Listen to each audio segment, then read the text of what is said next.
राम राम दोस्तों, सभी को मेरा राधे राधे। आज मैं आपके साथ एक बहुत अच्छी स्टोरी शेयर करने जा रही हूँ। अगर मन हो तो उसे पूरी सुन के जाइएगा। मन क्या, मेरी तो रिक्वेस्ट है हाथ जोड़ के कि आप उसे पूरी सुनिएगा।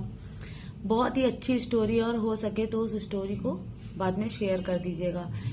इतनी विनती है कि इस स्टोरी को सुनने के बाद शायद मेरी वजह से कुछ लोगों का जीवन बदल जाए, या वो कुछ गलत कर रहे हो तो शायद उनको थोड़ा बहुत मोटिवेशन मिले।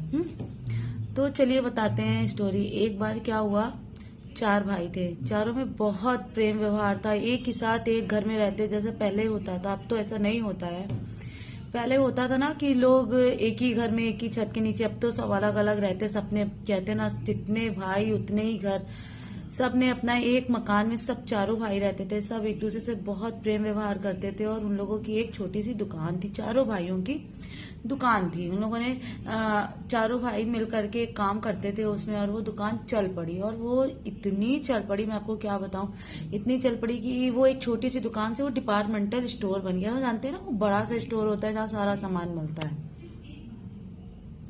अब हुआ क्या कि वहां सारा सामान मिलता था। वो धीरे धीरे हुआ क्या, सबसे जो छोटा वाला भाई था 4 भाइयों में, उसके मन में थोड़ा थोड़ा लालच आने लगा। जब लालच आने लगा तो लालच इतनी बुरी बला है, जब आप पहली बार करते हो आप सोचते हो कि कोई नहीं देख रहा है, लेकिन ऊपर वाला सब देख रहा है। तो उसके मन में धीरे धीरे लालच आने लगा। उसने थोड़ा थोड़ा उससे चोरी करने लगा, धोखा करने लगा, है ना। हिसाब किताब में गलतियां दिखा करके नौकरों की, और उसने उस पैसे को इकट्ठा करना शुरू कर दिया अपने लिए, पर्सनल अपने लिए अलग रखना।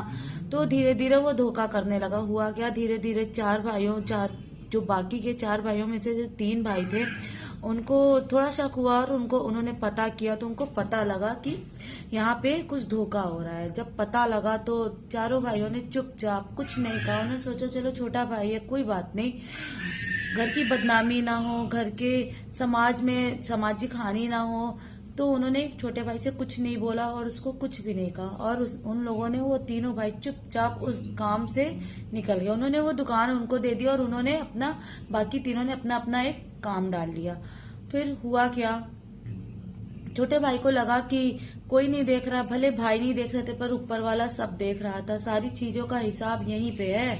तो हुआ क्या कि जब छोटे भाई के मन में और लालच जागा और उसने सोचा कि चलो ठीक है, कौन ही देख रहा है, धीरे धीरे धोखा करना शुरू किया। फिर उसने ये सब करते करते जब उसने ज्यादा सारी चीजें इकट्ठा कर ली, अब तो उसको लगा किसी को पता ही नहीं चला, ये पूरी दुकान हमारी है। भले लिखित तौर पे नहीं थी, लेकिन उसने सोचा अब कौन ही देख रहा है, सारा कुछ मेरा है, कोई बात नहीं। जब वो लोग अलग हो गए, धीरे धीरे एक वक्त ऐसा आया कि ऐसी बड़ी मुसीबत आई ना, उसके बाद उसके जो एक लड़का था, छोटा लड़का, वो बीमार हो गया। उसको हॉस्पिटल्स में दिखाया, उन पैसों का यूज किया, बड़े बड़े हॉस्पिटल्स में दिखाया, सारी टेस्टिंग हुई। डॉक्टर्स ने बताया कि इसको एक कोई ऐसी बीमारी है, ला इलाज बीमारी, जिसका कोई इलाज ही नहीं है। अब वो बहुत परेशान। इसीलिए कहते हैं ना कि धोखे का पैसा अच्छा तो बहुत लगता है कि बिना मेहनत का है, कोई नहीं देख रहा है। भले कोई नहीं देखता है, लेकिन ऊपर वाला सब देखता है। ब्याज सहित जाता है धोखे का, क्या हुआ, 1 रुपए भी ब्याज सहित जाता है। वो पैसा तो जाएगा ही जाएगा आपका, साथ में जो आपकी जमा पूंजी थी, सच्ची की कमाई हुई जमा पूंजी थी, वो सब निकल जाती है।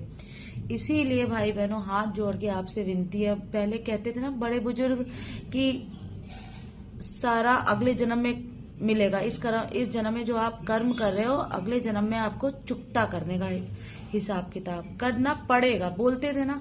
लेकिन अब जनाब ये कलयुग है, सारा कुछ इसी जन्म में भुगतना पड़ता है हम लोगों को, सारा कुछ इसी जन्म में निकलता है। आपका 1 का 100 गुना होकर के पैसा निकल जाएगा। बीमारी में आपको पता भी नहीं चलेगा, हम लोगों को पता नहीं चलता है। किसी ना किसी बहाने धोखा का मिला हुआ पैसा कभी आपको लगे ना, तो आप देखना, अगर आपको कभी भी 10 रुपए मिले तो आप उसको रखिए नहीं, प्लीज मत रखिए। मुझे भी कभी होता है, मुझे मिलता है तो मैं रखती नहीं हूँ। मैं किसी गरीब को दे देती हूँ, या फिर मंदिर के आप दान पेटी में डाल दो। तो प्लीज आप लोगों से यही विनती है। देखिए, कहीं ना कहीं से ये सारी चीजें निकल ही जाती हैं। तो प्लीज आप लोगों से रिक्वेस्ट है, इस स्टोरी को अगर अच्छी लगी हो तो शेयर कर देना।